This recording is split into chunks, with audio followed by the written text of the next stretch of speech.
So let's talk about this because I know a lot of people are like, wait, mindfulness is the opposite of dissociation. But what we have to understand is that different people have different tolerances for clicking over into dissociation.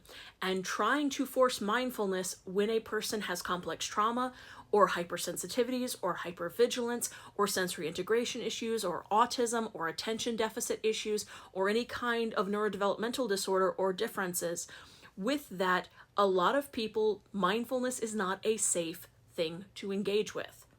And it can be engaged with in a couple of ways. It might be engaged with in a way that includes a kind of a psychological bypassing, where it's intellectualized and operated away from the emotions in general so that the body feelings are ignored.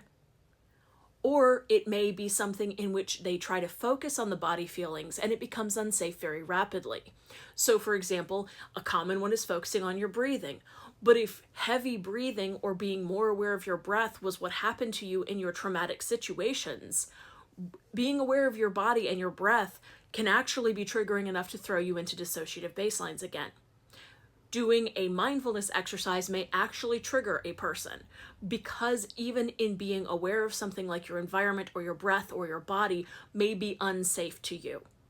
And that's something that has to be acknowledged by trauma specialists. This is something, as somebody who studies trauma and works in the field of crisis response, this is something that people need to be aware of. Because this idea of like, just be more mindful. No, some folks are too mindful. And their hypervigilance and their hypersensitivities to their environment mean that even this kind of increased mindfulness will cause dissociation or intellectual bypassing of the feelings that are happening in their body, and therefore it's not effective as a modality for them to process their trauma because they cannot tolerate this format. That's just something that they cannot tolerate, especially if you have sensory integration issues alongside trauma, which are very common. With that, a lot of people are going to end up in a situation where their systems are just too sensitive to the environment. Or like myself, where I've got chronic health issues. My pain, if I am more aware of my body, that doesn't relax me. That increases my stress because I am suddenly aware of all the pains my body is feeling. As somebody with chronic health issues that are both inherited and acquired, I have to deal with the fact that that's a reality for me. My body is going to hurt. Being more mindful of my body does not help me calm down. It does not help me process things.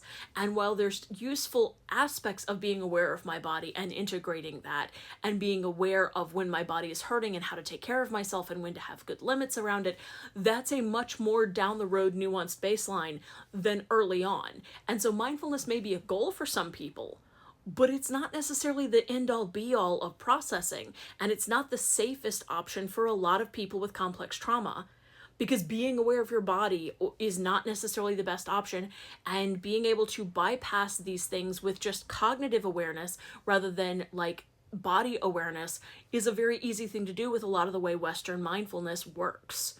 So yeah, it may seem like it's a contradiction, but in fact, being dissociative in some ways through mindfulness is really common, and it's far more common in trauma experiences and in people who have baseline neurodivergencies.